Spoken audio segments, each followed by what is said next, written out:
আর পুরো বাংলাদেশ ঘুরেন, আপনি কোথায় দেখবেন যে বই আছে? চলমান যে সিলেবাস, এই সিলেবাসে তো বইকে আরও বাদ দেওয়া হয়েছে।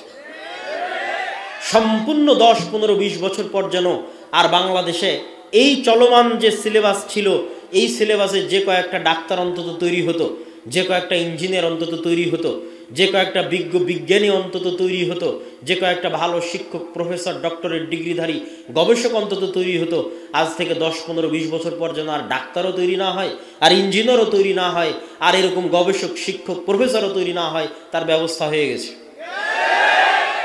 তখন আর বিদেশে যাওয়া লাগবে না চিকিৎসা করতে। দেখবেন বাংলাদেশের সব মেডিকেলে চাকরি করছে বিদেশিরা। দেশের ডাক্তারই নাই তো কি করবে? তখন ওই যেমন পদ্মা সেতুতে আমাদের ইঞ্জিনিয়ার নাই, সব লেবার আমরা, তো দেখবেন সব মেডিকেল ক্লিনিকের আমাদের ডাক্তার নাই। আমরা তখন আপনাদের এই রোহনপুরের মানুষ তখন ওই মেডিকেল ক্লিনিকের পরিচ্ছন্ন কর্মী, আর ডাক্তারগুলো সব বিদেশ থেকে আসছে। সব বিশ্ববিদ্যালয়ের টিচারগুলো দেখবেন বিদেশ থেকে আসছে, যে দেশের টাকা সব বিদেশে পাচার। তো 10, 15, 20 বছর পরে এই যে চলমান যে সিলেবাস, এই সিলেবাস চলতে থাকলে আর ওইভাবে আমাদের যতটুকু অন্তত শিক্ষার জায়গা ছিল, উন্নয়নের জায়গা ছিল, সেটিও আমরা হারিয়ে ফেলব। সম্মানিত উপস্থিতি, প্রথমে আমাদের বুঝতে হবে যে মসজিদের গুরুত্ব ও তাৎপর্য কী। মসজিদ কি শুধু আমাদের উম্মতের জন্য প্রথম সৃষ্টি হয়েছিল? না, মসজিদ আদিকাল থেকে আছে, সকল উম্মতের জন্য মসজিদ ছিল। তাহলে আপনি পবিত্র কোরআনে খুঁজে পাবেন ইন্না আউওয়ালা বাইতুম উযিআ লিন-নাস বিবাক্কা, পৃথিবীর মানুষের ইবাদতের জন্য আসমানের নিচে জমিনের উপরে প্রথম যে ঘর তৈরি করা হয়েছিল মসজিদ হিসেবে, সেটি মক্কায়। এবং বুখারীর হাদিসে রাসূলুল্লাহ সাল্লাল্লাহু আলাইহি ওয়াসাল্লাম বলছেন, আন আবি যার আল গিফারি, আবু যার গিফারি রাদিয়াল্লাহু তাআলা আনহু থেকে বর্ণিত, তিনি বলেন, আমি রাসূল সাল্লাল্লাহু আলাইহি ওয়াসাল্লামকে জিজ্ঞেস করেছিলাম যে আইয়ুল মসজিদ, কোন মসজিদ পৃথিবীতে সর্বপ্রথম নির্মিত হয়েছে? রাসূলুল্লাহ সাল্লাল্লাহু আলাইহি ওয়াসাল্লাম উত্তরে বলেছেন বাইতুল্লাহ বা আল মসজিদ আল হারামের কথা। আমি জিজ্ঞেস করলাম সুম্মা আইয়ু, তারপর কোন মসজিদ? তিনি বললেন আল মসজিদুল আকসা, দূরবর্তী মসজিদ। দূরবর্তী মসজিদ তথা মক্কা থেকে দূরে 1500 কিলোমিটার দূরে ফিলিস্তিনের জেরুজালেমে অবস্থিত মসজিদে আকসা। আমি বললাম কাম বাইনাহুমা, এই দুই মসজিদের মধ্যে পার্থক্য কত বছরের? তিনি বললেন 40 আম, 40 বছরের ব্যবধান। তো আমার যে বিস্তারিত বক্তব্য আছে ফিলিস্তিনের উপরে, যে বিস্তারিত আলোচনা আছে জেরুজালেমের উপরে, সেখানে আমি ধারাবাহিকভাবে পেশ করেছি যে কিভাবে মসজিদে আকসার সাথে এক একজন নবীর জীবন সম্পৃক্ত। মসজিদে আকসা বা জেরুজালেমের সাথে কিভাবে ইব্রাহিম, লূত, ইব্রাহিমের সন্তান ইসহাক, ইয়াকুব, ইউসুফ এবং তাদের পরবর্তীতে মুসা, হারুন, ইউশা বিন নুন, তাদের পরবর্তীতে দাউদ, সুলাইমান, তাদের পরবর্তীতে ঈসা, ইয়াহইয়া, জাকারিয়া, তাদের সকলের জীবনে কিভাবে মসজিদ আকসা প্রভাব রেখে গেছে, তা আমি সেই সমস্ত বক্তব্যগুলোতে বিস্তারিত এবং বিশদ বিবরণ দেওয়ার চেষ্টা করেছি। ওই বিশদ এবং বিস্তারিত বিবরণের সারমর্ম হিসেবে দুটি লাইন যদি আপনাদের সামনে বলি, যে আল্লাহ সুবহানাহু তাআলা ইব্রাহিম আলাইহিস সালাতু ওয়াস সালামের পরবর্তী বংশে নবুয়তকে সীমাবদ্ধ করে দিয়েছেন। জাআলান নবুওয়াহ, নবুয়তকে সীমাবদ্ধ করে দিয়েছেন ইব্রাহিম এবং তার পরবর্তী বংশধরের মধ্যে। তো সেই ইব্রাহিমের দুই সন্তানকে আল্লাহ মানুষ করেছেন দুই মসজিদের পাশে রেখে। ইব্রাহিমের এক সন্তান ইসমাইলকে আল্লাহ রেখে দিয়েছেন মক্কার কাবার পাশে, আর ইব্রাহিমের আরেক সন্তান ইসহাককে আল্লাহ সুবহানাহু ওয়া তাআলা রেখে দিয়েছেন জেরুজালেমের মসজিদে আকসার পাশে। এবং ঈসা আলাইহিস সালামের আগমনের আগ পর্যন্ত ইসহাকের সন্তানেরা মসজিদ আকসার খেদমত করত, আর মুহাম্মদ সাল্লাল্লাহু আলাইহি ওয়াসাল্লামের আগমনের পূর্ব পর্যন্ত ইসমাইলের সন্তানেরা বাইতুল্লাহ মসজিদে হারামের খেদমত করত।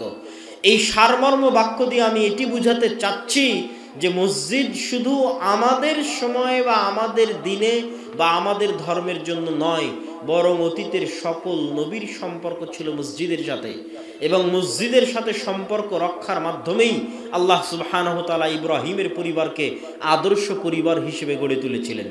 সম্মানিত উপস্থিতি, এই মসজিদ মাল্টিফাংশনাল, তথা মসজিদের শুধু একটি কাজ নয়, আজকে যে মোবাইল বা যে ক্যামেরাগুলো সামনে দেখতে পাচ্ছেন, এই মোবাইলে আপনি ক্যালকুলেটরও চালান, এই মোবাইলে আপনি টর্চ লাইটও ব্যবহার করেন, এই মোবাইলে আপনি ফোন দিয়ে কথাও বলেন, এই মোবাইলে আপনি মেসেজ আদান প্রদান করেন, আবার মোবাইল দিয়ে ভিডিও করছেন। তাহলে কতগুলো কাজ একটা মোবাইল দিয়ে হচ্ছে। রাসূলুল্লাহ সাল্লাল্লাহু আলাইহি ওয়াসাল্লাম তার সমাজ ব্যবস্থায়, তার রাষ্ট্র ব্যবস্থায় মসজিদকে সেই জায়গায় নিয়ে গেছিলেন যে মসজিদের ফাংশন হবে মাল্টি ফাংশনাল। অগণিত অসংখ্য কাজে মসজিদ তার ভূমিকা রাখবে, রাষ্ট্রীয় কাজে মসজিদ তার ভূমিকা রাখবে, সামাজিক কাজে মসজিদ তার ভূমিকা রাখবে, জ্ঞানের কাজে মসজিদ তার ভূমিকা রাখবে, ইবাদতের কাজে মসজিদ তার ভূমিকা রাখবে, সামাজিক রীতিনীতি কৃষ্টি কালচারের কাজে মসজিদ তার ভূমিকা রাখবে। মসজিদকে তিনি নিয়ে গেছেন মাল্টি ফাংশনাল। একটা মসজিদে শুধু একটি কাজ হবে না, বরং মসজিদকে কেন্দ্র করে সমাজ ঘুরতে থাকবে। সমাজের সকল কাজ ওই মসজিদকে কেন্দ্র করে এবং মসজিদের ইমামকে কেন্দ্র করে আবদ্ধ হতে থাকবে। দুঃখজনক হলেও সত্য, আপনারা বিশ্বাস করেন আর নাই করেন, ইহুদিরা আল্লাহ সুবহানাহু ওয়া তাআলা তাদের এই বিষয়ের নিন্দা করেছে, কিন্তু নিন্দা করলেও ওটার সামান্য এবং অল্প বা ইনসাফের অংশটা কল্যাণকর। আল্লাহ কি নিন্দা করেছে কোরআনে ইহুদিদের? আল্লাহ নিন্দা করেছে যে ইত্তাখাযু আহবারাহুম ওয়া রুহবানাহুম আরবাবাম মিন দুনিল্লাহ, যে ইহুদিরা তাদের আলেম, তাদের রাবাই, তাদের পাদ্রীদেরকে আল্লাহ বানিয়ে নিয়েছে। আল্লাহ কোরআনে বলছেন ইহুদিরা তাদের রাবাই, তাদের পাদ্রী, তাদের আলেমদেরকে তাদের আল্লাহ রব বানিয়ে নিয়েছে। আজকেও যদি আপনি কোনো ইহুদি সমাজ ব্যবস্থা দেখেন, একটা ইহুদি যদি রেস্টুরেন্টে যান, তাহলে রেস্টুরেন্টে চাকরির জন্য কয়েকটা পদ আছে। যেমন রেস্টুরেন্টের ওয়েটারের একটা পদ আছে, রেস্টুরেন্টের হিসাব রক্ষকের একটা পদ আছে, রেস্টুরেন্টে থালি বাসন মাজবে তার একটা পদ আছে, রেস্টুরেন্টে রান্না করবে বাবুর্চি তার একটা পদ আছে। এখন আপনি যদি ইহুদি রেস্টুরেন্টে যান তাহলে নতুন আর একটা পদ পাবেন, সেটা হচ্ছে প্রত্যেক ইহুদি রেস্টুরেন্টে একজন আলেম থাকবে, ইহুদিদের আলেম। ওই ইহুদির আলেমের হাত দিয়ে প্রথম চুলাটা জ্বলবে, ওই ইহুদি আলেমের হাত দিয়ে জবাই হবে, ওই ইহুদি আলেমের হাত দিয়ে রান্নার স্টার্টিংটা হবে। আমি তাদের সমাজ ব্যবস্থার কথা বলছি। কিন্তু তারা এই জিনিসটাকে তথা তাদের নিজস্ব আলেম, রাবাই এবং পাদ্রীদেরকে কোথায় নিয়ে গেছে? যেটা আল্লাহ নিন্দা করছেন যে তারা রব বানিয়ে নিয়েছে। তারা এমন পর্যায়ে নিয়ে গেছে যে আলেম যদি আল্লাহর করা কোনো হারামকে হালাল করে দেয়, আলেম যদি আল্লাহর করা কোনো হালালকে হারাম করে দেয়, তাহলে ইহুদিরা সেটাই মেনে নেয়, আল্লাহর বিধানকে মানে না। যেমন আল্লাহ তার সকল আসমানি কিতাবে জেনাকে হারাম করেছেন, অবৈধ সম্পর্ককে, ব্যভিচারকে হারাম করেছেন। এখন কোনো ইহুদি মেয়ে যদি রাবাইর কাছে অনুমতি প্রার্থনা করে, পাদ্রীর কাছে অনুমতি প্রার্থনা করে যে ইসরায়েলের স্বার্থে গোয়েন্দাগিরি করার জন্য আমাকে উমুকের বিছানায় যাওয়া লাগবে, আমার কি কোনো গুনাহ হবে? তাহলে ইহুদি আলেম বলে দিবে না, তোমার কোনো গুনাহ হবে না, তুমি যাও, এটা তোমার জন্য হালাল। বলেন নাউজুবিল্লাহ। তখন তারা মনে করে নিবে এটা হালাল। এটাই আল্লাহ বলেছে ইত্তাখাযু আহবারাহুম ওয়া রুহবানাহুম আরবাবাম মিন দুনিল্লাহ, যে ইহুদিরা শিরিক করে। শিরিকটা কোথায় করে? তারা তাদের আলেমকে, পাদ্রীকে, রাবাইকে আল্লাহর জায়গায় বসিয়ে দিয়েছে। আল্লাহর হারামকে তারা হালাল করে, হালালকে তারা হারাম করে, এবং সেটাই তারা মেনে নেয়। তাকলিদ, এক কথায় অন্ধ তাকলিদ। কিন্তু আমি বলছি ওটার একটা ইনসাফ আছে, তথা আলেম ওলামাকে মান্য করার, শ্রদ্ধা সম্মান করার একটা ইনসাফ আছে। তো তাদের সমাজ ব্যবস্থা এখনো এইভাবে ঘুরপাক খাচ্ছে, আর আমরা সেই জায়গায় ধর্মনিরপেক্ষতার নামে ধর্মহীনতাকে আধুনিকতা বানিয়েছি। কথাটা আমারও বুঝেন। আমরা মুসলমানেরা ধর্মনিরপেক্ষতার নামে ধর্মহীনতাকে আধুনিকতা বানিয়েছি। আমার মুখে দাড়ি না থাকলে আমি নিজেকে স্মার্ট মনে করি, আমার মেয়ে পর্দা না করলে আমি সেটাকে স্মার্ট মনে করি। কেন? আমি ধর্মনিরপেক্ষতার নামে ধর্মহীনতাকে আধুনিকতা বানিয়েছি। আর ইহুদিরা আরো শক্ত করে, আরো কঠোরভাবে, আরো শক্ত করে তাদের দ্বীনকে শক্ত করে আঁকড়ে ধরেছে। জাল, জয়ীফ, মিথ্যা, ভুয়া যেটাই থাকুক ওইটাকে আরো শক্ত করে আঁকড়ে ধরেছে, কিন্তু জ্ঞান গবেষণায় সবার উপরে চলে গেছে। তথা আপনি দিনকে শক্ত করে আঁকড়ে ধরলে আপনি উন্নত হবেন না, আপনি আধুনিক হবেন না, এ কথা সম্পূর্ণ ভুয়া, ভুল। তার জ্বলন্ত প্রমাণ হচ্ছে আজকের ইহুদিরা। তারা তাদের দিনের বিষয়ে কোনো কম্প্রোমাইজ নাই। মুসলমানদের চেয়ে বেশি লম্বা দাড়ি তাদের আছে, শতকরা তারাই বেশি দাড়ি রাখে। আপনি খোঁজ নিয়ে দেখবেন, যদি ইউরোপ আমেরিকায় কোনো আপনার আত্মীয় স্বজন থেকে থাকে, কোনো ইহুদির সাথে তাদের সাক্ষাৎ হয়ে থাকে, যে তাহলে ইহুদিরা দাড়ি রাখে কিনা এবং শতকরা কত % ইহুদি দাড়ি রাখে, সেটা তাকে জানতে বলবেন। সম্মানিত উপস্থিতি, কিন্তু আমরা মুসলমানেরা ধর্মনিরপেক্ষতার নামে ধর্মহীনতাকে আমাদের আধুনিকতার মানদণ্ড বানিয়ে নিয়েছি। ফলত আমাদের সমাজ যে মসজিদ ভিত্তিক প্রতিষ্ঠিত হবে, মসজিদকে কেন্দ্র করে প্রতিষ্ঠিত হবে, মসজিদের ইমামের যে একটা অবস্থান থাকবে সমাজে, এটা আমরা সম্পূর্ণরূপে হারিয়ে ফেলেছি। ফলত আল্লাহ সুবহানাহু ওয়া তাআলা পৃথিবীতে আমাদেরকে নিচে নামিয়ে দিয়েছেন, আমাদের মান সম্মান ইজ্জত মর্যাদা আল্লাহ সুবহানাহু ওয়া তাআলা কমিয়ে দিয়েছেন। সম্মানিত উপস্থিতি, বলছিলাম মসজিদের কথা। তো মসজিদ হচ্ছে মাল্টি ফাংশনাল। মসজিদে শুধু রমজান মাসের ফিতরা বন্টন হবে এই জন্য মসজিদ তৈরি করা হয়নি। মসজিদে শুধু কুরবানির গোশত বন্টন হবে এই জন্য মসজিদ তৈরি করা হয়নি। মসজিদে শুধু মানুষ মারা গেলে তার খাটলি রাখা হবে, খাটলি রাখার জায়গা থাকবে এই জন্য মসজিদ তৈরি করা হয়নি। মসজিদে শুধু 5 ওয়াক্ত সালাত আদায়ের পর মসজিদ দরজা বন্ধ করে দেওয়া হবে এই জন্য মসজিদ তৈরি করা হয়নি। এটা ইসলামে মসজিদের থিওরি নয়, এটা ইসলামে মসজিদের জায়গা নয়, এটা ইসলামে মসজিদের তত্ত্ব নয়। ইসলামে মসজিদের তত্ত্ব, মসজিদের থিওরি, মসজিদের জায়গা হচ্ছে এই সারা বাংলাদেশে হাজার হাজার লক্ষ লক্ষ বিঘা সম্পত্তি মসজিদের নামে ওয়াকফ করা আছে। সেটা তো আজ থেকে 200, 250, 300 বছর আগে সমগ্র ভারত, বাংলাদেশ, পাকিস্তানের 5 ভাগের 1 ভাগ সম্পত্তি মসজিদ মাদ্রাসার নামে ওয়াকফ করা ছিল। সমগ্র ভারত, পাকিস্তান, বাংলাদেশকে 5 ভাগ করলে তার 1 ভাগ যত লক্ষ বিঘা সম্পত্তি হবে, তত লক্ষ বিঘা সম্পত্তি পাক ভারতে মুসলমানদের মসজিদ মাদ্রাসার নামে ওয়াকফ ছিল, যেটা ব্রিটিশরা লাখেরাত সম্পত্তি বাজেয়াপ্তকরণের নামে মুসলমানদের কাছ থেকে ছিনিয়ে নিয়েছিল। তাহলে আজকে যে শত শত বিঘা সম্পত্তি মসজিদ মাদ্রাসার নামে ওয়াকফ আছে, এগুলো ওই লাখেরাত সম্পত্তি বাজেয়াপ্ত হওয়ার পরের, মানে এগুলো 150-200 বছরের বেশি এগুলোর বয়স নয়। এখন মসজিদ মাদ্রাসার নামে যা জমি জায়গা আছে, এগুলোর বয়স 50 বছর, 100 বছর, 150 বছর, 200 বছর। তার মানে কি 200 বছর আগে রহনপুরে মুসলমান ছিল না? ছিল। 200 বছর আগেও, 800 বছর আগেও রহনপুরে মুসলমান ছিল। তারাও মসজিদ মাদ্রাসার জন্য জমি ওয়াকফ করে গেছিল, ওগুলো ব্রিটিশরা বাজেয়াপ্ত করে নিয়েছিল। এখন আপনার রহনপুরে মসজিদ মাদ্রাসার নামে যেগুলো ওয়াকফ হয়েছে, এগুলো 20 বছর আগের, 30 বছর, 50 বছর আগের, 100 বছর, 150 বছর আগের, খুব জোর 200 বছর আগের। বলছিলাম, এই সমগ্র বাংলাদেশে যত বিঘা সম্পত্তি মসজিদের নামে ওয়াকফ করা আছে এবং যত মসজিদ এই সম্পত্তির উপর বিল্ডিং আকারে প্রতিষ্ঠিত আছে, এত মসজিদ এবং এত সম্পত্তি যদি আপনি আজকে কোনো খ্রিস্টান মিশনারিকে দিয়ে দেন, আপনি আজকে ব্রাককে দিয়ে দেন, বা যে কোনো প্রকার বিদেশি বেসরকারি এনজিও সংস্থাগুলোকে দিয়ে দেন, এই নাও এত লক্ষ বিঘা সম্পত্তি তোমার নামে থাকলো, আর এই যে এতগুলো বিল্ডিং তোমার নামে থাকলো, তাহলে তারা 24 ঘন্টার মধ্যে এদেশে শিক্ষার বিপ্লব ঘটাতে পারবে। তাদের শিক্ষার এটা সক্ষম, তারা করছে।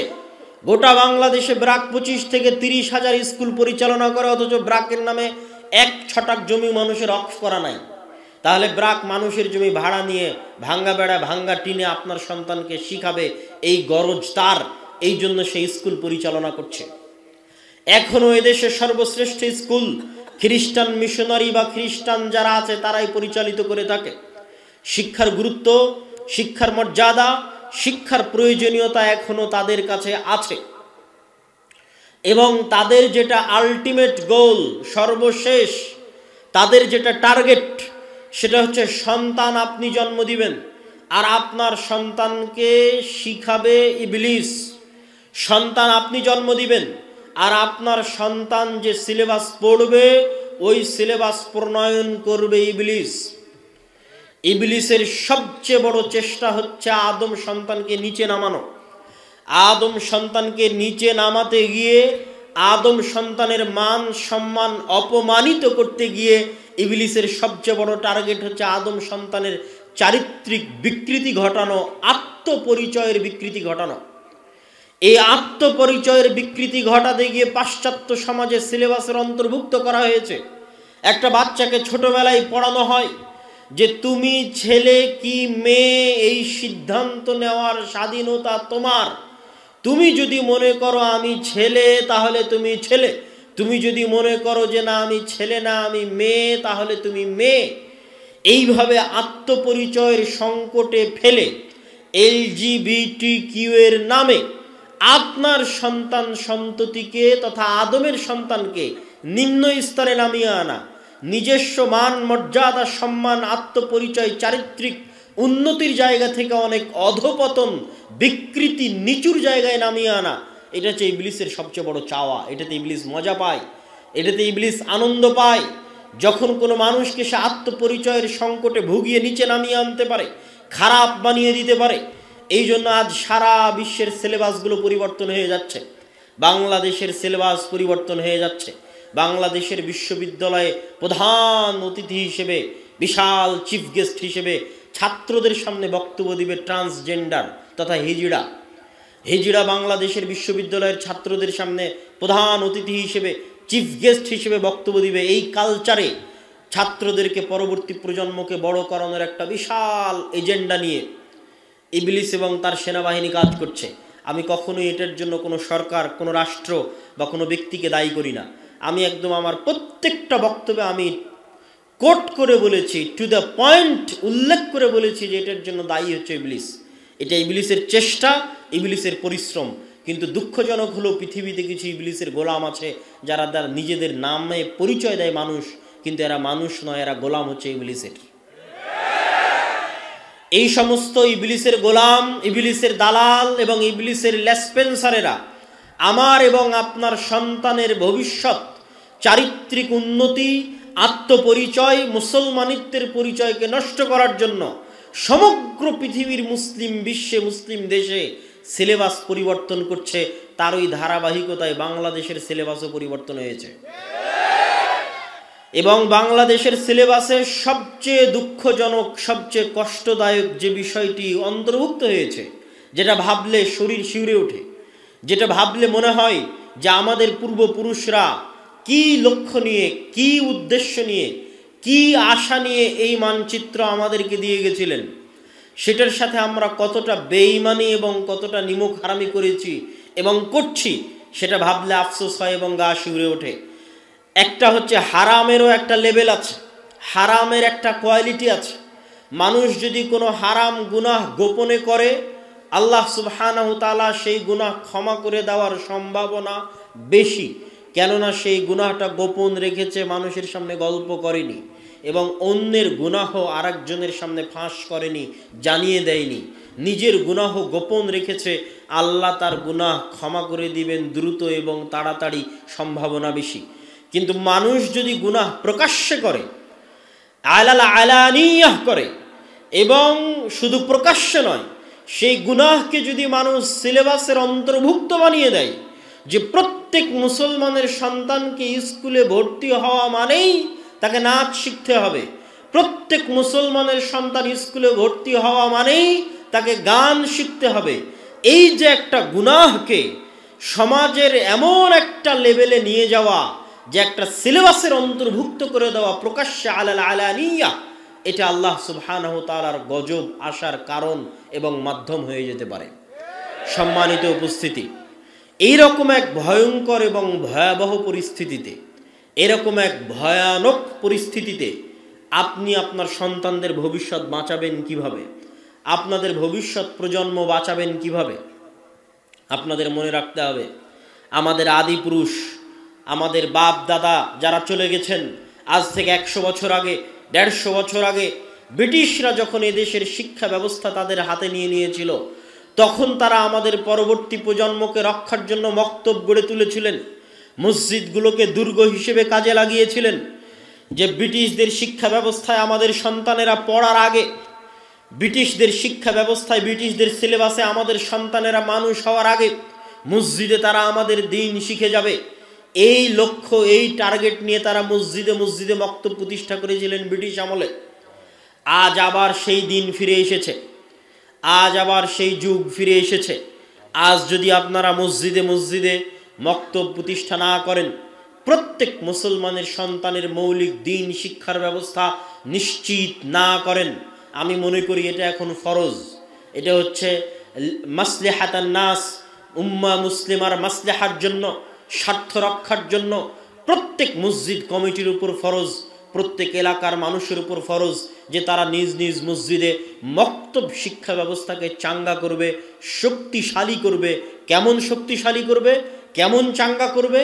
যেমন তার মসজিদের অবকাঠামো শক্তিশালী আছে, তার চেয়ে বেশি শক্তিশালী করবে তার মসজিদের দিন শিক্ষার ব্যবস্থাকে। আমি এই 130টা মসজিদ সফর করে এমনও মসজিদ দেখেছি যেই মসজিদে এসি আছে, যেই মসজিদে টাইলস আছে, যেই মসজিদে ছাদ ঢালাই দেওয়া আছে, মসজিদে ফ্যান আছে, লাইট আছে, কিন্তু মসজিদে মুসলমানের সন্তানের দিন শিক্ষার, কোরআন শিক্ষার ন্যূনতম ব্যবস্থা নাই। তখন আফসোসে, কষ্টে, দুঃখে আমি তাদেরকে বলতে বাধ্য হয়েছি যে আপনাদের এই মসজিদে মক্তব চালু করা, কোরআন শিক্ষার ব্যবস্থা করা এতখানি ফরজ। যদি আপনাদের অর্থের সংকট হয়, টাকার সংকট হয়, তাহলে মসজিদের এসি খুলে বাজারে বিক্রি করে মক্তব চালু করেন। যদি আপনার মসজিদে টাকার সংকট হয়, অর্থের সংকট হয়, তাহলে মসজিদের টাইলসগুলো খুলে বাজারে বিক্রি করে মসজিদে দিন শিক্ষার ব্যবস্থা করেন। মসজিদের ফ্যান লাইট খুলে বাজারে বিক্রি করে মসজিদে দিন শিক্ষার ব্যবস্থা করেন। উন্নতি মানে জ্ঞানে উন্নতি, উন্নতি মানে শিক্ষায় উন্নতি, উন্নতি মানে কখনো বিল্ডিংয়ে উন্নতি নয়, উন্নতি মানে কখনো রাস্তাঘাট ব্রিজ কালভার্টে উন্নতি নয়। যদি রাস্তাঘাট ব্রিজ কালভার্টে উন্নতি হতো তাহলে আজকে দুবাই পৃথিবী শাসন করত, তাহলে আজকে সৌদি পৃথিবী শাসন করত। কিন্তু দুবাই সৌদি পৃথিবী শাসন করে না, পৃথিবী শাসন করে আমেরিকা এবং ইউরোপ। কেন? আমেরিকা ইউরোপের দুবাইয়ের মতো বুর্জ খলিফা না থাকলেও আমেরিকা এবং ইউরোপের অক্সফোর্ড আছে, ক্যামব্রিজ আছে, জ্ঞান বিজ্ঞান এবং গবেষণায় বিশ্বের সর্বোচ্চ স্থানে মুসলমানদের চাইতে 500 বছর এগিয়ে আছে। আমি তাদের প্রশংসা করার জন্য নয়, আমি তাদেরকে উপরে উঠানোর জন্য নয়, এবং ঈমানওয়ালা মুসলমানদের ছোট করার জন্য নয়। কেননা ঈমানের মূল্য সকল কিছুর উপরে। ঈমান মানুষকে জান্নাতে নিয়ে যেতে পারে, কিন্তু আজ মুসলমানদের অধঃপতনের কারণ আর তাদের পৃথিবী শাসনের কারণ এটা নয় যে আল্লাহ তাদের উপর দয়া করেছে। কারণ এটা যে মুসলমানেরা সেই যোগ্যতা হারিয়েছে, সেই চেষ্টা মুসলমানেরা করেনি, আর সেই চেষ্টা তারা করেছে। আর উদাহরণ অসংখ্য, অহরহ, অগণিত উদাহরণ আমি আপনাকে দিতে পারবো। সম্মানিত উপস্থিতি, উদাহরণ দিতে গিয়ে আমি 2 বা 3টে উদাহরণ সব জায়গায় দিয়ে থাকি। তার একটা উদাহরণ নেন, ভূমধ্য সাগর নামে পৃথিবীতে একটা সাগর আছে, যেই সাগরের এক পাশে হচ্ছে লিবিয়া, এক পাশে হচ্ছে মরক্কো, এক পাশে হচ্ছে আলজেরিয়া। লিবিয়া, মরক্কো, আলজেরিয়া এগুলো হচ্ছে ভূমধ্য সাগরের এক পাড়ে। আর ভূমধ্য সাগরের আর এক পাড়ে, ভূমধ্য সাগরের উত্তর পাড়ে হচ্ছে ইতালি, স্পেন, ফ্রান্স, গ্রিস ইত্যাদি রাষ্ট্রগুলো। সারা মুসলিম বিশ্বের বিভিন্ন দেশ থেকে শত শত মুসলমান যুবক অবৈধ পন্থায় এই লিবিয়ার সমুদ্র বন্দরে একত্রিত হয় অবৈধভাবে ইউরোপে প্রবেশ করার জন্য। অসংখ্য বাংলাদেশি যুবক আছে যারা দুবাইয়ের ভিসা নিয়ে এখান থেকে দুবাই গেছে, দুবাই থেকে লিবিয়ার ভিসা নিয়ে লিবিয়া গেছে, লিবিয়া থেকে মরুভূমির মধ্যে দিয়ে দালালের হাত ধরে এই সমুদ্র বন্দরে গেছে। ওই সমুদ্র বন্দর থেকে রাতের অন্ধকারে রাত 12টার সময় একটা নৌকা ছাড়ে প্রত্যেক দিন, প্রতিনিয়ত। যে নৌকাগুলো বাতাস দিয়ে ফুলানো থাকে, রোহিঙ্গারা তাও কাঠের নৌকা এসেছিল, বাতাস দিয়ে ফুলানো ওই নৌকায় 300-400 জন আরোহী আরোহণ করে। এই 300-400 জন আরোহীর 300-400 জনই মুসলমান। সারা বিশ্বের মুসলমানদের করুণ চিত্র এই একটা ছবিতে, একটা পিকচারে আপনি দেখতে পাবেন। সবই মুসলমান। তাদের জীবনের টার্গেট এখন দুটাই, হয় এই নৌকা ভূমধ্য সাগরে ডুবে তারা মারা যাবে, মৃত্যুবরণ করবে, আর না হয় ইতালি, ফ্রান্স, স্পেন, জার্মানির কোনো কোস্টগার্ড, কোনো সীমান্তরক্ষী, সমুদ্ররক্ষী বাহিনী তাদেরকে আশ্রয় দিবে, শরণার্থী হিসেবে আশ্রয় দিবে। শরণার্থী হিসেবে আশ্রয় দেওয়ার পর অবৈধভাবে তাদের যাত্রা শুরু হওয়ার পর তারপরে একটা সময় গিয়ে তারা পাসপোর্ট বৈধ লিগ্যাল ডকুমেন্টের তারা অধিকারী হবে এবং তারা ওই ইউরোপ এবং আমেরিকার দেশে গিয়ে হয় ট্যাক্সি ড্রাইভার, না হয় দোকানদার, না হয় রেস্টুরেন্টের ওয়েটার, আর না হয় কেয়ার হোমের জব, এই সমস্ত কার্যক্রমে এই সমস্ত চাকরিতে তারা যুক্ত হবে। আমি কখনোই আমার ওই সমস্ত ভাইকে আমি ছোট করে কথা বলছি না, বা মধ্যপ্রাচ্যের দেশে আমাদের যে সমস্ত ভাইয়েরা লেবারি করে তাদেরকে ছোট করে কথা বলছি না। আমাদের এই ভাগ্যের জন্য আমরাই দায়ী, কেননা আমরা কোনোদিন পড়াশোনা এবং শিক্ষার গুরুত্ব দেইনি। যারা বৈধ পন্থাতেও যাচ্ছে এই সমস্ত দেশ থেকে, তাদেরও টার্গেট থাকে না যে তারা বৈধ পন্থায় গিয়ে বিশ্ববিদ্যালয়ের টিচার হবে, ইউরোপ আমেরিকায় গিয়ে বিশ্ববিদ্যালয়ের টিচার হবে, মেডিকেলের প্রফেসর হবে, বা বিজ্ঞান গবেষণা ইনস্টিটিউটে গবেষক হবে, এরকম টার্গেট থাকে না। তাদেরও টার্গেট থাকে তারা কোনো মতে ইউরোপ আমেরিকায় গেলে হয় রেস্টুরেন্টের ওয়েটার হবে, না হলে ট্যাক্সির ড্রাইভার হবে, না হলে কেয়ার হোমের জব করবে। এই তাদের লক্ষ্য উদ্দেশ্য। কেন? তাদের শিক্ষাগত যোগ্যতা নাই, তাদেরকে শিক্ষাগত যোগ্যতা দেওয়া হয়নি। আর কেনই বা রাষ্ট্র, কেনই বা সরকার তাদেরকে শিক্ষা দিবে? কেন সরকার চাইবে না তাদেরকে শিক্ষা দিতে? তারও কারণ আপনাকে বলে দিচ্ছি। শিক্ষা মানুষকে আত্মমর্যাদা দেয়, শিক্ষা মানুষকে আত্মসম্মান দেয়। যখন মানুষ আত্মমর্যাদা এবং আত্মসম্মান পায়, তখন মানুষ আর গোলামি করে না, তখন মানুষ 10 টাকা 5 টাকার সামনে বিক্রি হয় না।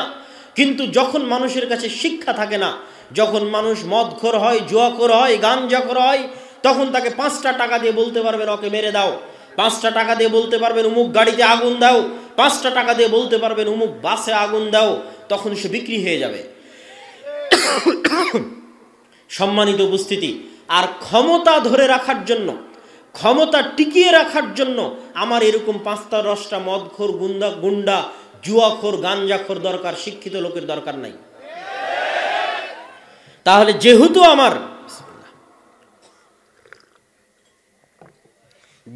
আমার ক্ষমতা টিকিয়ে রাখার জন্য মদখোর, জুয়াখোর, গাঞ্জাখোরের দরকার, গুন্ডার দরকার, তাহলে কেন আমি আপনাকে শিক্ষিত করব? কেন আমি আপনাকে উচ্চ শিক্ষায় শিক্ষিত করে আমার ক্ষমতাকে হুমকির মুখে ফেলে দিব? এটা কখনোই এই তৃতীয় বিশ্বের দেশের রাষ্ট্রপ্রধানেরা কখনোই চায় না। এবং আপনি অশিক্ষিত থাকলেও সরকারের লাভ আছে, মূর্খ থাকলেও সরকারের লাভ আছে। কি সেই লাভ? বাংলাদেশে গার্মেন্টস আছে কি জন্য? আপনি অল্প পরিশ্রমের বিনিময়ে কাজ করেন, অল্প বেতনে কাজ করেন, এই জন্য বাংলাদেশে গার্মেন্টস টিকে আছে। কেন অল্প বেতনে কাজ করেন? ওই লেভেলের শিক্ষা আপনার নাই, এই জন্য আপনি অল্প বেতনে কাজ করেন। আপনি মধ্যপ্রাচ্যের লেবারির চাকরি কেন পাচ্ছেন? আপনি যত অল্প বেতনে মধ্যপ্রাচ্যে ঝাড়ু দিয়ে দেন, রাস্তা পরিষ্কার করে দেন, পৃথিবীর আর কোনো জাতি অত অল্প প্রাচ্যের ভিসা পাচ্ছেন। তাহলে আপনি অশিক্ষিত হলেও, মূর্খ হলেও বিদেশে গিয়ে আপনি দেশের জন্য রেমিটেন্স পাঠাচ্ছেন, গার্মেন্টসে চাকরি করে আপনি দেশের জন্য রেমিটেন্স আনছেন। তাহলে আপনাকে শিক্ষিত করে আমার লাভ কি? একে তো আপনাকে মূর্খ রাখাই, অশিক্ষিত রাখাই, আপনাকে আমি টাকার বিনিময়ে ক্রয় করে নিতে পারছি, আর দ্বিতীয়ত আপনার মাধ্যমে আমার দেশে রেমিটেন্সও আসতেছে। সম্মানিত উপস্থিতি, কি বলছিলাম সারা বিশ্বে মুসলমানদের শিক্ষার ভয়াবহ অবস্থার কথা। ইউরোপ আমেরিকার অবস্থা তুলে ধরলাম, বাংলাদেশের মুসলমানদের অবস্থা তুলে ধরলাম। ভারতের এমনও স্টেট আছে, এমনও জেলা আছে, এমনও থানা আছে, যেখানে যদি আপনি ওই থানায়, ওই জেলায়, ওই স্টেটে, ওই আদালতে হওয়া মামলার জরিপ করেন, পরিসংখ্যান করেন যে এই আদালতে চুরির মামলা, ডাকাতির মামলা, মদ জুয়ার মামলা কত % হয়েছে, তাহলে দেখবেন 100টা মামলার 80টা মামলা মুসলমানদের নামে। এটা মিথ্যা মামলা নয়। মিথ্যা মামলা তখনই যখন জঙ্গিবাদের নামে গ্রেফতার করবে, কিন্তু 100টার 80টাই দেখবেন চুরি, ডাকাতি, জুয়া, রাহাজানি, মদ ইত্যাদির মামলায় গ্রেফতার হয়ে আছে মুসলমানেরা, মামলা হয়ে আছে মুসলমানদের নামে। মানে একটা জাতির 80% মানুষ, 60% মানুষ যদি জুয়া, মদ ইত্যাদির সাথে জড়িত হয়ে যায়, তাহলে সেই জাতির ভবিষ্যৎ কি হবে? আপনি আরব বিশ্বের মুসলমানদের অবস্থা দেখেন, মধ্যপ্রাচ্যের মুসলমানদের অবস্থা দেখেন। আল্লাহ সুবহানাহু ওয়া তাআলা তাদেরকে অঢেল সম্পদ দিয়েছে, অঢেল টাকা পয়সা দিয়েছে। পাশেই ফিলিস্তিনে প্রতিদিন লক্ষ লক্ষ, হাজার হাজার মুসলিম মা এবং বোনকে হত্যা করা হচ্ছে। সেখানে পাশেই মধ্যপ্রাচ্যের দেশগুলো ফুটবল বিশ্বকাপ আয়োজনের প্রস্তুতি নিচ্ছে, গান বাজনা আয়োজনের প্রস্তুতি নিচ্ছে, বিনোদনের প্রস্তুতি নিচ্ছে, পর্যটনের প্রস্তুতি নিচ্ছে। তাদের লক্ষ থেকে কোটি টাকা তারা বিনোদন এবং পর্যটনের জন্য ব্যয় করে দিচ্ছে। এই হচ্ছে সারা বিশ্বের মুসলমানদের অবস্থা। আপনি আপনার মসজিদের এলাকার মসজিদে চলে আসেন। আপনার এলাকার মসজিদে ওই যে শুরু করেছিলাম এলাকার মসজিদ দিয়ে, টাইলস আছে, এসি আছে, সবই আছে, কিন্তু মসজিদে দিন শিক্ষার ব্যবস্থা নাই। আপনাদের উদ্দেশ্যে একটা প্রশ্ন করতে চাই, মসজিদের এলাকার আশেপাশের পুরো গ্রাম যদি মদখোর জুয়াখোরে পরিপূর্ণ হয়ে যায়, তাহলে স্বর্ণের মসজিদ দিয়ে আপনি কি করবেন বলেন? স্বর্ণের মসজিদ দিয়ে আপনার কি কাজ? আর যদি মসজিদই না থাকে, ওই মসজিদের টাইলস, এসি, লাইট, ফ্যান বাজারে বিক্রি করে দিয়ে অত্র অঞ্চলের মুসলমানের সন্তানের যদি শিক্ষার ব্যবস্থা করেন, দিন শিক্ষার ব্যবস্থা করেন, মসজিদ লাগবে না, মানুষ খোলা মাঠে সালাত আদায় করবে। জুইলাত লিয়াল আরযু মসজিদা, আমার জন্য পুরো পৃথিবীকে মসজিদ বানিয়ে দেওয়া হয়েছে। সম্মানিত উপস্থিতি, এই জন্য মসজিদ ভিত্তিক দিন শিক্ষার গুরুত্ব আমি আপনাকে আরো এক ধাপ এগিয়ে বলি। ইউরোপিয়ান এবং আমেরিকানরা কিভাবে চিন্তা করে, তাদের চিন্তাটা আপনার সাথে শেয়ার করি। যে আপনি যদি আজকে আপনার মসজিদের কমিটির সদস্য করে দেন 5 জন ইউরোপিয়ানকে, 5 জন আমেরিকানকে, তাহলে তারা কি করবে? তারা আপনার মসজিদের প্রথম মিটিংয়ে যদি দেখে যে আপনার মসজিদের ফান্ডে টাকা আছে 10 টাকা, তাহলে 10 টাকার 5 টাকা আগে শিক্ষায় ব্যয় করবে। 10 টাকার 5 টাকা আগে কোথায় ব্যয় করবে? শিক্ষায় ব্যয় করবে। এই একটা জিনিস তারা খুব ভালো বোঝে, একটা জিনিস তারা তাদের রক্তের সাথে মিশে গেছে। আপনি বাসে উঠলে দেখবেন মানুষ বই পড়তেছে, ট্রেনে উঠলে দেখবেন মানুষ বই পড়তেছে, পার্কে গেলে দেখবেন মানুষ বই পড়ছে, অথচ সে অমুসলিম, অথচ সে মুমিন নয়, তার অন্তরে ঈমান নাই, তার গায়ে কাপড় নাই, সে বেপর্দা অবস্থায় আছে, কিন্তু তার হাতে বই আছে। আর পুরো বাংলাদেশ ঘুরেন, আপনি কোথায় দেখবেন যে বই আছে? চলমান যে সিলেবাস, এই সিলেবাসে তো বইকে আরো বাদ দেওয়া হয়েছে। সম্পূর্ণ 10, 15, 20 বছর পর যেন আর বাংলাদেশে এই চলমান যে সিলেবাস ছিল, এই সিলেবাসে যে কয়েকটা ডাক্তার অন্তত তৈরি হতো, যে কয়েকটা ইঞ্জিনিয়ার অন্তত তৈরি হতো, যে কয়েকটা বিজ্ঞানী অন্তত তৈরি হতো, যে কয়েকটা ভালো শিক্ষক, প্রফেসর, ডক্টরেট ডিগ্রিধারী গবেষক অন্তত তৈরি হতো, আজ থেকে 10, 15, 20 বছর পর যেন আর ডাক্তারও তৈরি না হয়, আর ইঞ্জিনিয়ারও তৈরি না হয়, আর এরকম গবেষক, শিক্ষক, প্রফেসরও তৈরি না হয়, তার ব্যবস্থা হয়ে গেছে। তখন আর বিদেশে যাওয়া লাগবে না চিকিৎসা করতে। দেখবেন বাংলাদেশের সব মেডিকেলে চাকরি করছে বিদেশিরা। দেশের ডাক্তারই নাই তো কি করবে? তখন ওই যেমন পদ্মা সেতুতে আমাদের ইঞ্জিনিয়ার নাই, সব লেবার আমরা, তো দেখবেন সব মেডিকেল ক্লিনিকের আমাদের ডাক্তার নাই। আমরা তখন আপনাদের এই রোহনপুরের মানুষ তখন ওই মেডিকেল ক্লিনিকের পরিচ্ছন্ন কর্মী, আর ডাক্তারগুলো সব বিদেশ থেকে আসছে। সব বিশ্ববিদ্যালয়ের টিচারগুলো দেখবেন বিদেশ থেকে আসছে, যে দেশের টাকা সব বিদেশে পাচার। তো 10, 15, 20 বছর পরে এই যে চলমান যে সিলেবাস, এই সিলেবাস চলতে থাকলে আর ওইভাবে আমাদের যতটুকু অন্তত শিক্ষার জায়গা ছিল, উন্নয়নের জায়গা ছিল, সেটিও আমরা হারিয়ে ফেলবো। সম্মানিত উপস্থিতি, বলছিলাম আমরা তো আর সামগ্রিক পরিবর্তনটা করতে পারবো না দেশের, সেই সক্ষমতা, সেই সাধ্য আল্লাহ সুবহানাহু ওয়া তাআলা আমাদের দেয়নি, কিন্তু আমরা আমাদের জায়গা থেকে দিনের লেভেলটা অন্তত আমাদের সন্তানকে দিতে পারবো। এই জন্য আপনাদের সংকল্প হতে হবে, দৃঢ় সংকল্প হতে হবে, একজন মুসলমানের সন্তানও যেন এই বছর থেকে, আগামী বছর থেকে, জানুয়ারি থেকে স্কুলের বারান্দায় ততক্ষণ পর্যন্ত পা দিবে না যতক্ষণ না তার মসজিদে মক্তবের সিলেবাস কমপ্লিট না করেছে। এই সংকল্প, এই দৃঢ় চেতনা আপনাকে এখান থেকে নিয়ে বিদায় নিতে হবে। দেশকে স্বাধীন রাখার জন্য আপনাদের বাপদাদারা ব্রিটিশ আমলে এই চিন্তা তাদের মাথায় এসেছিল, তারা মসজিদকে কাজে লাগিয়ে আমাদের দিনকে, আমাদের ধর্মকে সুরক্ষিত করেছে। আজ স্কুলের সিলেবাস যেই জায়গায় গেছে, আপনার সন্তানের দিন এবং পরবর্তী ভবিষ্যৎ প্রজন্মকে বাঁচাতে, দেশকে বাঁচাতে, দেশের ভবিষ্যৎ জাতিকে বাঁচাতে মসজিদ ভিত্তিক দিন শিক্ষার বিকল্প নাই। আর মসজিদ ভিত্তিক দিন শিক্ষার লক্ষ্যে যদি শুধু আপনি মসজিদে কোরআন শিক্ষা দেন তাহলে হবে না। মসজিদে কোরআন শিক্ষার পাশাপাশি মৌলিক দিন শিক্ষার ব্যবস্থা রাখতে হবে। আমি আমার বক্তব্য আপনাদেরকে আরও কিছুক্ষণ বক্তব্য দীর্ঘায়িত হবে, আপনারা এলোমেলো বা উঠে যাওয়ার চেষ্টা করবেন না। তবে বক্তব্যের এই পর্যায়ে আমি একটু আহ্বান জানাবো, যারা স্বেচ্ছাসেবক আছে তারা যদি অত্র প্রতিষ্ঠানের সহযোগিতার জন্য, অত্র প্রতিষ্ঠানের দানের জন্য, আপনারা যারা এখন উপস্থিত জনগণ আছেন তাদেরকে আমি উদাত্ত আহ্বান জানাবো বক্তব্যের মধ্যে একটু বিরতি দিয়ে আমার বক্তব্য কন্টিনিউ করতে থাকবো ইনশাল্লাহ। অত্র প্রতিষ্ঠানকে সহযোগিতা করার লক্ষ্যে অত্র বিশাল ইসলামী সম্মেলন সকল বক্তাকে ঢাকা থেকে আনতে হয়েছে। আমরা তো প্রোগ্রাম আয়োজন করি, আমরা বুঝি আসলে একটা প্রোগ্রাম আয়োজন করতে কেমন খরচ আর কেমনই বা কষ্ট আর কেমনই বা টেনশন।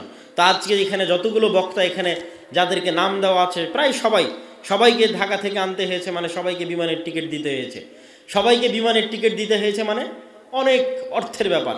তারপরে খাওয়া দাওয়া, যাতায়াত, প্যান্ডেল সব মিলিয়ে যেখানে অত্র অনুষ্ঠান থেকে কিছু উঠিয়ে প্রতিষ্ঠান চালানো হবে, আমার মনে হয় না সেটা সম্ভব হবে। তো তারপরেও যদি আপনাদের পক্ষে সম্ভব হয় অত্র প্রতিষ্ঠানকে সহযোগিতা করার লক্ষ্যে আপনারা আপনাদের সহযোগিতার হাত বাড়িয়ে দিবেন। আমি স্বেচ্ছাসেবকদের ভিতরে যাওয়ার অনুরোধ জানাচ্ছি, জানিয়ে আমি আমার বক্তব্য সামনে আগাচ্ছি। আমার বক্তব্যের এই পর্যায়ের অংশ হচ্ছে মসজিদ ভিত্তিক দিন শিক্ষা মানে শুধু কোরআন নয়। শুধু কোরআন শিখিয়ে আপনি আপনার বাচ্চাকে পরিপূর্ণ দিন শিখাতে পারবেন না।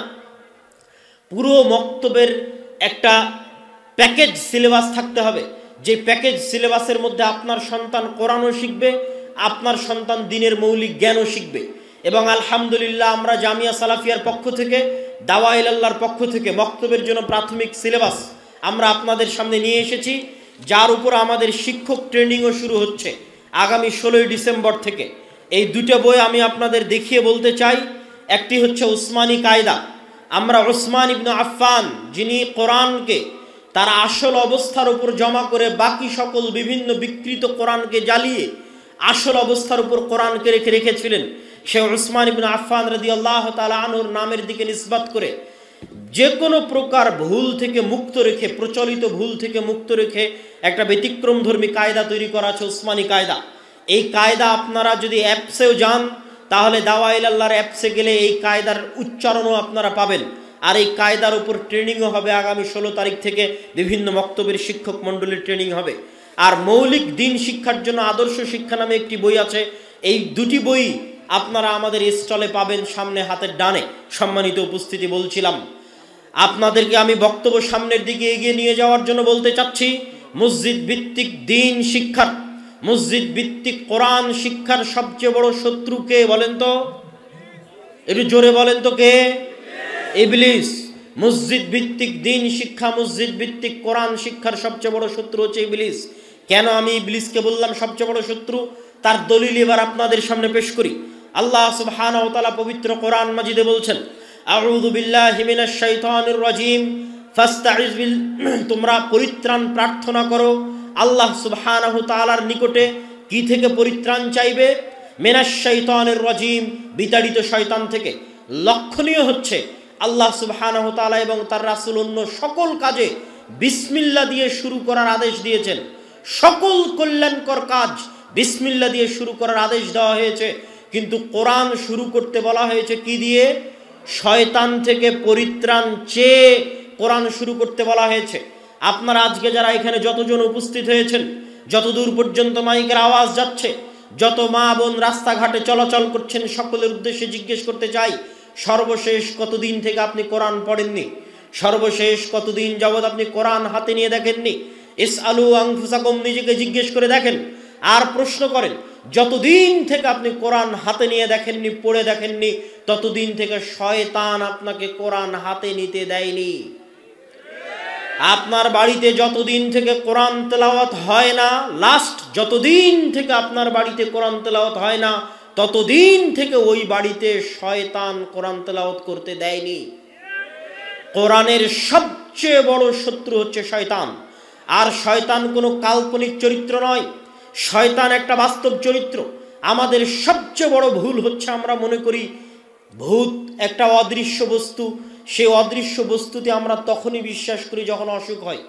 রহনপুর চাঁপাইনবাবগঞ্জের মানুষের অসুখ হলেই ভূতে ধরে, আর সেই ভূতের চিকিৎসার জন্য চলে যায় কবিরাজের কাছে। আর আমি আজকে আপনাকে বলে যাচ্ছি, আমাদের 24 ঘন্টা আমাদেরকে ভূতে ধরে আছে। আল্লাহ নিজে কোরআন মাজিদে বলছেন, আল্লাহ রাসূল হাদিসে বলছেন, 24 ঘন্টা আমাদেরকে ভূতে ধরে আছে। ভূত মানে যদি জিন হয়, জিনের একটা অংশ যদি শয়তান হয়, আল্লাহর বাণী যদি সত্য হয়, আল্লাহর রাসূলের বাণী যদি সত্য হয়, তাহলে 24 ঘন্টা আমাদেরকে শয়তান আমাদেরকে প্ররোচনা দিচ্ছে। আর শয়তানকে আল্লাহ এমন ক্ষমতা দিয়েছে, এমন পাওয়ারফুল শক্তিশালী ক্ষমতা দিয়েছে। আল্লাহ সুবহানাহু ওয়া তাআলা কোরআন মাজিদে বলছেন ইউসবিসু ফি সুদুরিন নাস, শয়তান সরাসরি মানুষের অন্তরে মেসেজ দিতে পারে। এই মোবাইল আমার যতই উন্নত হোক, এই মোবাইলে বাটন চাপলে আপনার অন্তরে মেসেজ যাবে না। গেলে এত কিলোমিটার পথ আমাদেরকে সফর করে আসা লাগতো না, এত কিলোমিটার পথ সফর করে এসে মুখে চিল্লিয়ে বলে আপনার কান দিয়ে ঢুকাতে হচ্ছে। মানে দুনিয়াতে এরকম কোনো যন্ত্র আবিষ্কার হয়নি যেটা মুখ দিয়ে বলা বাদে, চোখ দিয়ে পড়া বাদে, কান দিয়ে শোনা বাদে সরাসরি অন্তরে ইনস্টল করা যাবে। এরকম কিছু আবিষ্কার হয়েছে? এরকম কিছু আবিষ্কার হয়নি, কিন্তু এই প্রযুক্তি আল্লাহ শয়তানকে দিয়ে দিয়েছে। শয়তানের ক্ষেত্রে আল্লাহ বলেছে ইউসবিসু ফি সুদুরিন নাস, সরাসরি মানুষের অন্তরে মেসেজ দিতে পারে শয়তান। এই জন্য মানুষ ধোকায় পড়ে যায়, কোনটা তার নিজের ইচ্ছা আর কোনটা শয়তানের প্ররোচনা মানুষ জানে না। মানুষ অন্ধকারে আছে, মানুষ পথ ভ্রষ্টতার মধ্যে আছে। এই জন্য মানুষকে অন্ধকার থেকে বাঁচাতে আল্লাহ কোরআন পাঠিয়েছে। আল্লাহ সুবহানাহু ওয়া তাআলা পবিত্র কোরআন মাজিদে বলছেন ফাইম্মা ইয়াতিয়ান্নাকুম মিন্নী হুদান ফামান তাবিআ হুদায়া ফালা খাউফুন আলাইহিম ওয়ালা হুম ইয়াহজানুন। এবং আর এক আয়াতে, এরই পূর্বের আয়াতে আল্লাহ সুবহানাহু ওয়া তাআলা বলে দিয়েছেন কুল নাহবিতু মিনহা জামিআ, আজকে তোমরা এখান থেকে সবাই নেমে যাও, তোমরা একজন আরেকজনের শত্রু। আল্লাহ ইবলিসকে এবং আদমকে পরস্পরের শত্রু বানিয়ে দিয়েছেন। পরস্পরের শত্রু কেমন বানিয়েছেন? যেমন খেলা, যেমন ক্রিকেট খেলায় একজন আরেকজনের প্রতিযোগিতা, ফুটবলে একজন আরেকজনের প্রতিযোগিতা, অনলাইন ভিডিও গেমের মধ্যে এনিমি আছে, শত্রু আছে। যারা যুবক এখানে বসে আছে তারা জানে যে হিরোকে যদি জিততে হয় তাহলে অনলাইনে যে এনিমি আছে, শত্রু আছে, তাকে মারতে হবে, আঘাত করতে হবে। তো ঠিক এই পুরো পৃথিবীটাকে আল্লাহ একটা সফটওয়্যারের মতো, একটা অ্যাপসের মতো ডেভেলপ করেছেন। এর মধ্যে আল্লাহ আমাদের শত্রু বানিয়ে দিয়েছে ইবলিসকে, আর ইবলিসকে আল্লাহ দিয়ে দিয়েছেন অ্যাটাকিং পাওয়ার, আক্রমণ করার ক্ষমতা। কত শক্তিশালী আক্রমণ করার ক্ষমতা যে ডাইরেক্ট অন্তরে মেসেজ দিতে পারবে। মানুষ গোলক ধাঁধায়, মানুষ জানেই না কোনটা তার ইচ্ছার, কোনটা শয়তানের প্ররোচনা। দ্বিতীয় আর একটা আক্রমণাত্মক ক্ষমতা আল্লাহ ইবলিসকে দিয়েছে। রাসূল সাল্লাল্লাহু আলাইহি ওয়াসাল্লাম বলছেন ইয়াজরি মাজরাদ দাম, ইবলিস শয়তান এবং তার বাহিনী মানুষের রক্তকণিকার মধ্যে প্রবাহিত হতে পারে, মানুষের রগে রগে রক্তের মধ্যে প্রবাহিত হতে পারে, চলতে পারে শয়তান। এই ক্ষমতা আল্লাহ শয়তান এবং তার বাহিনীকে দিয়ে দিয়েছে। আরও একটা ভয়ঙ্কর কথা রাসূল সাল্লাল্লাহু আলাইহি ওয়াসাল্লাম বলে দিয়েছেন যে এমন কোনো আদম সন্তান নাই যার দুইজন বন্ধু নাই, কারিনুম মিনাল মালায়েকা ওয়া কারিনুম মিনাশ শয়তান। একটা শয়তান বন্ধু, একটা ফেরেশতা বন্ধু। তাহলে 24 ঘন্টা আমাদেরকে শয়তান ঘিরে আছে। এই 24 ঘন্টা শয়তান আমাদেরকে প্ররোচনা দিচ্ছে জাহান্নামে নিয়ে যাওয়ার জন্য। এবং শয়তানের এই ওয়াদার কথা আল্লাহ কোরআন মাজিদে তুলে ধরেছেন ওয়ালা উদিল্লান্নাহুম ওয়ালা উমান্নিয়ান্নাহুম ওয়ালা আমুরান্নাহুম, আমি অবশ্যই আদম সন্তানকে পথভ্রষ্ট করব। ফাবিমা আগওয়াইতানি লাআকুদান্নাহুম সিরাতাকাল মুস্তাকিম, আমি অবশ্যই আদম সন্তানের জন্য সিরাতে মুস্তাকিমে চলার পথে বাধা হয়ে দাঁড়াবো। আমি আদম সন্তানের সামনে থেকে বাধা দিব, পিছন থেকে বাধা দিব, ডান থেকে বাধা দিব, বাম থেকে বাধা দিব। আদম সন্তানকে সিরাতে মুস্তাকিমে চলতে দিব না। এই মর্মে আল্লাহ শয়তানের ওয়াদা কোরআন মাজিদে নকল করেছেন। সুতরাং শয়তান আছে আক্রমণাত্মক ভূমিকায়, আর আমরা মানুষ আছি ডিফেন্সে। আমাদের বাঁচার উপায় কি? ওই আয়াতি আল্লাহ কোরআন মাজিদে সূরা বাকারায় বলে দিয়েছেন ফাইম্মা ইয়াতিয়ান্নাকুম মিন্নী হুদান, মানুষ আদমের সন্তান, তোমাদের চিন্তা নাই, আমার পক্ষ থেকে নবী যাবে, আমার পক্ষ থেকে রাসূল যাবে, আমার পক্ষ থেকে কিতাব যাবে, আমার পক্ষ থেকে পাঠানো কিতাব, নবী এবং রাসূলের যারা অনুসরণ করবে তাদের কোনো ভয়ও নাই, তাদের কোনো দুশ্চিন্তাও নাই। তবে নবী আসার পরেও, রাসূল আসার পরেও, কিতাব আসার পরেও মানুষ পথভ্রষ্ট হয়ে যাবে। কেন? ওই যে শয়তানের আক্রমণ এত শক্তিশালী, 24 ঘন্টা আমার এবং আপনার বিরুদ্ধে লেগে আছে। ডাইরেক্ট আমার অন্তরে মেসেজ দিতে পারে। আমি তো বুঝতেই পারি না কোনটা আমার আর কোনটা তার প্ররোচনা। আমার তো ফজরের সময় ঘুমিয়ে থাকার সময় মনে হয় আমার আরামের জন্য ঘুমিয়ে আছি, কিন্তু আসলে শয়তান যে আমাকে বলছে আরেকটু ঘুমাও, ইন্নাল লাইলা লাতাবিল, নাম ঘুমাও, রাত অনেক লম্বা, এটা তো আমি বুঝতে পারি না। আমি তো ধোঁকা খেয়ে যাই। আমার তো মন বলে যে আমার শান্তির জন্য ঘুমিয়ে আছে, আমার আরামের জন্য। গান শোনার সময় আমার মনে হয় আমার আরাম আয়েশ এবং আনন্দ বিনোদনের জন্য, আমি আমার চিত্ত বিনোদনের জন্য আমি গান শুনছি, আমি অশ্লীল দৃশ্য দেখছি। কিন্তু আসলে শয়তান যে আমাকে প্ররোচনা দিচ্ছে এটা তো আমাদের ব্রেনে কাজ করে না, আমাদের মনে কাজ করে না। এই জন্য আমরা ধোঁকা খেয়ে যাই, শয়তানের ষড়যন্ত্রে পা দিয়ে ফেলি। নবী আসার পরেও, রাসূল আসার পরেও, কিতাব আসার পরেও। তাহলে আদম সন্তান বাঁচবে কিভাবে? আদম সন্তানকে বাঁচানোর জন্য, জান্নাতে নিয়ে যাওয়ার জন্য আল্লাহর আর একটা চ্যালেঞ্জ আছে শয়তানের বিরুদ্ধে। এই বলে আমি আমার কোরআনের সাথে দ্বীন শিক্ষার সাথে শয়তানের শত্রুতার এই পর্বের আলোচনা শেষের দিকে নিয়ে যাব। সেই আল্লাহ সুবহানাহু ওয়া তাআলার সেই চ্যালেঞ্জ কি? আল্লাহ সুবহানাহু ওয়া তাআলা চ্যালেঞ্জ করেছেন শয়তানের বিরুদ্ধে যে শয়তান দিনরাত 24 ঘন্টা মানুষকে পথভ্রষ্ট করবে, মানুষের জন্ম থেকে মৃত্যু পর্যন্ত মানুষকে যত গুনাহ করাবে, মানুষকে দিয়ে যত অন্যায় কাজ করাবে।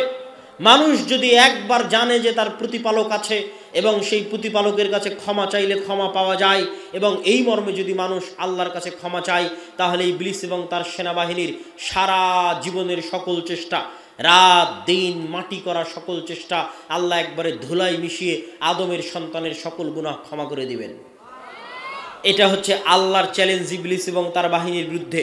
তাহলে মানুষ জান্নাতে যাবে তার আমলের জোরে নয়, আল্লাহর ক্ষমা এবং আল্লাহর দয়ার জোরে। বলছিলাম কোরআনের সবচেয়ে বড় শত্রু ইবলিস এবং শয়তান কি জন্য? এই যে মানুষ যে অন্ধকারের মধ্যে আছে, মানুষকে যে শয়তান উল্লু বানিয়ে রেখেছে, পাগল বানিয়ে রেখেছে, সারা পৃথিবীর সকল মানুষকে শয়তান পাগল বানিয়ে রেখেছে। আল্লাহ সেই পাগল বানানোর কথা কোরআন মাজিদে বলেছেন, আলহাকুমুত তাকাসুর হাত্তা যুরতুমুল মাকাবির। শয়তান তোমাদের পাগল বানিয়ে রেখেছে, শয়তান তোমাদের ভুলিয়ে রেখেছে। যেমন ছোট্ট বাচ্চাকে খেলনা দিয়ে ভুলিয়ে রাখা হয় মায়ের দুধের কথা, ঠিক তেমনি আলহাকুমুত তাকাসুর, শয়তান তোমাদের ভুলিয়ে রেখেছে কি দিয়ে? তাকাসুর দিয়ে। তাকাসুর কি? দুনিয়ার চাকচিক্য, দুনিয়ার মোহমায়া, দুনিয়ার চাকচিক্য মোহমায়া দিয়ে শয়তান তোমাদের ভুলিয়ে রেখেছে। কি ভুলিয়ে রেখেছে? পৃথিবীর সবচেয়ে চিরন্তন সত্য বাস্তবতার কথা ভুলিয়ে রেখেছে, আর সেটা হচ্ছে হে আদম সন্তান তুমি একদিন মারা যাবে। এই কথা শয়তান ভুলিয়ে রেখেছে। যেই যুবকের হাতে মোবাইল আছে, ঘুমাতে ঘুমাতে মোবাইল চালাই, ঘুম থেকে উঠতে উঠতে মোবাইল চালাই, ওর কি কোনোদিন সময় আছে এ কথা স্মরণ করার যে সে মারা যাবে? একটু কথা বলেন। যে যুবক ঘুমাতে ঘুমাতে মোবাইল চালায়, ঘুম থেকে উঠে আবার মোবাইলে হাত দেয়, এর কি এ কথা স্মরণ করার সময় আছে যে সে একদিন মারা যাবে? এমনভাবে দুনিয়ার জুয়া, দুনিয়ার নেশা আমাদেরকে ঘিরে ধরেছে, দুনিয়ার উন্নত প্রযুক্তি আমাদের হাতে পায়ে এমনভাবে বেড়ি বেঁধে দিয়েছে, দাসত্বের বেড়ি, পায়ে দাসত্বের বেড়ি, হাতে দাসত্বের বেড়ি, চোখে মুখে দাসত্বের বেড়ি, যা আমাদের সারা জীবনে একবারও মনে করার সময় নাই যে আমরা মারা যেতে পারি বা মারা যাব। অথচ এটাই সবচেয়ে বড় সত্য। এটার কথাই আল্লাহ কোরআনে বলছে, আলহাকুমুত তাকাসুর। শয়তান তোমাদের দুনিয়ার চাকচিক্য দিয়ে তোমাদের ভুলিয়ে রাখবে, ছোট্ট বাচ্চার মতো পাগল বানিয়ে রাখবে, উল্লু বানিয়ে রাখবে। কতক্ষণ পর্যন্ত বানিয়ে রাখবে? হাত্তা যুরতুমুল মাকাবির, যেই দিন তোমরা নিজেরাই মরে যাবে। যেদিন নিজে মরে গেছে সেদিন দেখছে আমি তো মরে গেছি, কিন্তু নিজে মরার আগ পর্যন্ত শয়তানের এই ধোঁকা থেকে বের হতে পারেনি। তার এই যে সারা পৃথিবীর মানুষকে শয়তান পাগল বানিয়ে রেখেছে, মানুষ জানে না কোনটা সত্য কোনটা মিথ্যা, মানুষ জানে না কোনটা করবে কোনটা করবে না। মানুষকে শয়তান 24 ঘন্টা প্ররোচনা দিচ্ছে, এসি কেনার জন্য লোন কর, ফ্রিজ কেনার জন্য লোন কর, মোটরসাইকেল কেনার জন্য সুদে টাকা নে, বাড়ি করার জন্য সুদে টাকা নে। 24 ঘন্টা মানুষকে আরাম আয়েশের জন্য সুদে টাকা নেওয়ার জন্য শয়তান মানুষকে প্ররোচনা দিচ্ছে। তো এগুলো যে শয়তানের প্ররোচনা মানুষ জানবে কোথায়? মানুষকে গোপন রহস্য ফাঁস করে দিয়েছে একমাত্র কোরআন।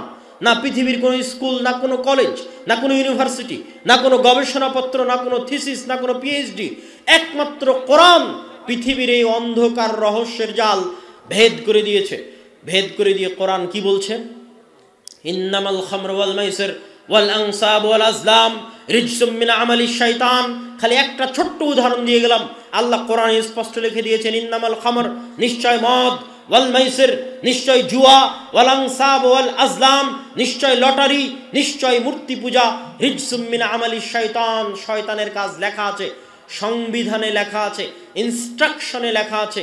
গেম খেলার আগে কেমনে গেমটা খেলবেন তার পথ পদ্ধতির মধ্যে লিখে দেওয়া আছে। কোন রাস্তায় গেলে এনিমি থাকবে, কোন ঘরে গেলে অস্ত্র পাবেন, তার পূর্ণ বিস্তারিত ডিটেইলসের মধ্যে আল্লাহ লিখে দিয়ে গেছে। দেখো এই এই কাজগুলো শয়তানের কাজ, এগুলো শয়তান তোমাকে দিয়ে করাতে চাইবে। মানে আমি যদি বিড়িখোর সিগারেটখোর হই, তাহলে আমাকে বিড়ি খাওয়া সিগারেট খাওয়ার প্ররোচনা কে দেয়? শয়তান দেয়। আমি যদি মদ পান করি, তাহলে আমাকে মদ পান করার প্ররোচনা কে দেয়? আমি যদি জুয়া খেলি, লটারি খেলি, তাহলে আমাকে জুয়া এবং লটারির প্ররোচনা কে দেয়? শয়তান দেয়। এবং পৃথিবীতে মানুষ মাত্র দুই ভাগে বিভক্ত, ইবাদুর রহমান ও ইবাদুর শয়তান। রহমানের গোলাম আর শয়তানের গোলাম। আর পুরো কোরআন, পুরো হাদিস, পুরো ইসলামী শরীয়তের সারমর্ম বলে দিই আপনাকে আজকে। পুরো কোরআন, পুরো হাদিস, পুরো ইসলামী শরীয়তের সারমর্ম হচ্ছে আল্লাহ যত নবী রাসূল পাঠিয়েছেন সব শয়তানের বিরুদ্ধে পাঠিয়েছেন, যত কিতাব পাঠিয়েছেন সব শয়তানের বিরুদ্ধে পাঠিয়েছেন। হাদিস শয়তানের বিরুদ্ধে, কোরআন শয়তানের বিরুদ্ধে, আমার নবী মুহাম্মদ সাল্লাল্লাহু আলাইহি ওয়াসাল্লাম প্রেরিত হয়েছে শয়তানের বিরুদ্ধে। আমরা যা ইবাদত করি তা শয়তানের বিরুদ্ধে, আমরা যা দোয়া পড়ি তা শয়তানের বিরুদ্ধে, আমরা যা জিকির আজকার করি তা শয়তানের বিরুদ্ধে। খালি দুই একটা উদাহরণ দিয়ে আমি আমার বক্তব্যের শেষের দিকে চলে যাব। রাসূল সাল্লাল্লাহু আলাইহি ওয়াসাল্লাম বলছেন, যখন তোমাদের মধ্যে কেউ খাদ্য গ্রহণ করে তখন যদি বিসমিল্লাহ আল্লাহর নাম না নেয়, ইয়াকুলু মাআহু শাইতান, তাহলে তার সাথে কে খায়? শয়তান খায়। যখন তোমাদের কেউ বাড়িতে প্রবেশ করে এবং আসসালামু আলাইকুম আল্লাহর নাম না নিয়ে সালামু আলাইকুম না বলে, সালাম আল্লাহর নাম না বলে, তখন শয়তান চিৎকার করে বলে হাযা মাবিতুকুম, এই বাড়ি তোমাদের থাকার জায়গা, ওয়া আশাউকুম, তোমাদের আড্ডা দেওয়ার জায়গা। মানে আসসালামু আলাইকুম বলে বাড়িতে প্রবেশ না করলে বাড়িতে থাকবে কে? শয়তান। আল্লাহর নবী বলছে, বাথরুমে প্রবেশ করার সময় যদি তোমরা বলো আল্লাহুম্মা ইন্নী আউযু বিকা মিনাল খুবুসি ওয়াল খাবাইস, তাহলে শয়তানের চোখ অন্ধ হয়ে যাবে, ও দেখতে পাবে না। এরকম অসংখ্য দোয়া, অগণিত দোয়া, বাড়ি থেকে বের হতে শয়তান থেকে বাঁচতে চাওয়া, ঘুমাতে গেলে শয়তান থেকে বাঁচতে চাওয়া, খাবার খেতে গেলে শয়তান থেকে বাঁচতে চাওয়া, বাড়িতে প্রবেশ করতে গেলে শয়তান থেকে বাঁচতে চাওয়া, টয়লেটে ঢুকতে গেলে শয়তান থেকে বাঁচতে চাওয়া, প্রত্যেক ধাপে ধাপে আল্লাহর নবী যত দোয়া শিখিয়ে দিয়েছে। আইন রাসূল দোয়া অধ্যায় বই যদি তুবা পুস্তকালয়ের স্টলে পান, নিয়ে যাবেন, যত দোয়া আল্লাহর নবী শিখিয়ে দিয়েছে প্রত্যেকটা দোয়া দেখবেন তিনি শয়তানের বিরুদ্ধে লাগিয়ে দিয়েছে। প্রত্যেকটা দোয়া শয়তানের বিরুদ্ধে। আপনি পুরো কোরআন পড়েন, পৃষ্ঠার পর পৃষ্ঠা উল্টাতে থাকবেন আর দেখবেন আল্লাহ ধাপে ধাপে পদে পদে শয়তানের কথা বলছে আর বলছে ইন্নাশ শাইতানা লাকুম আদুউম মুবিন, নিশ্চয় শয়তান তোমাদের প্রকাশ্য শত্রু। এবার আমাকে বলেন, শয়তান কাল্পনিক চরিত্র না বাস্তব? খালি কি অসুখ হলে ভূতে ধরে না 24 ঘন্টা ভূত লেগে আছে? 24 ঘন্টা মানুষের পিছনে শয়তান লেগে আছে এবং আমাদেরকে পথভ্রষ্ট করে জাহান্নামে নিয়ে যাওয়ার চেষ্টা করছে। এটা হচ্ছে এই পৃথিবীর গেম। এই পৃথিবীর এই গেমে যদি আমরা জিততে চাই তাহলে শয়তানের বিরুদ্ধে এই লড়াই আমাদের জিততে হবে। আর শয়তানের বিরুদ্ধে এই লড়াইয়ে জিততে হলে কোরআন ছাড়া, কোরআন বুঝা ছাড়া, কোরআন পড়া ছাড়া, কোরআন শিখা ছাড়া এবং মসজিদ ভিত্তিক দ্বীন শিক্ষা বাস্তবায়ন করা ছাড়া আর দ্বিতীয় কোনো রাস্তা নাই। অতএব যারা আজকে এখানে উপস্থিত হয়েছেন, যেখান থেকে উপস্থিত হয়েছেন, চলে যাওয়ার সময় একটা জিনিস মাথায় নিয়ে যাবেন, কেমনে জামিয়া সালাফিয়ার সাথে যোগাযোগ করে, কেমনে দাওয়া ইলাল্লাহর সাথে যোগাযোগ করে মসজিদ ভিত্তিক দ্বীন শিক্ষার সিলেবাস নিয়ে, শিক্ষক ট্রেনিং আমাদের কাছ থেকে নিয়ে আপনাদের মসজিদগুলোতে মক্তব চালু করে সেই আলোকে আপনার সন্তানকে কেমনে ভবিষ্যৎ দ্বীন শেখানোর জন্য সামনের দিকে এগিয়ে নিয়ে যাবেন, আপনাদের সামনে এই দাবি, এই দাওয়া রেখে আমি আমার আজকের সংক্ষিপ্ত বক্তব্য এখানেই শেষ করছি। আল্লাহ সুবহানাহু ওয়া তাআলা এই তোফাজ্জল হক মহিলা সালাফিয়া মাদ্রাসাকে কবুল করুক, অত্র প্রোগ্রামের যারা আয়োজক আছে তাদেরকে কবুল করুক, এবং আল্লাহ আপনারা সভাপতির বক্তব্য বা সমাপনী বক্তব্য আছে, বিশৃঙ্খলা না করে উঠে যাবেন না। আল্লাহ সুবহানাহু ওয়া তাআলা জামিয়া সালাফিয়াকে কবুল করুক, আরও যত সকল দ্বীনি শিক্ষা প্রতিষ্ঠান আছে সেগুলোকে কবুল করুক। আগামী 2 ও 7 ও 8 মার্চ সালাফি কনফারেন্স রূপগঞ্জ নারায়ণগঞ্জ, 7 ও 8 মার্চ, আর ফেব্রুয়ারির 3 তারিখ দিনাজপুর সালাফি কনফারেন্স।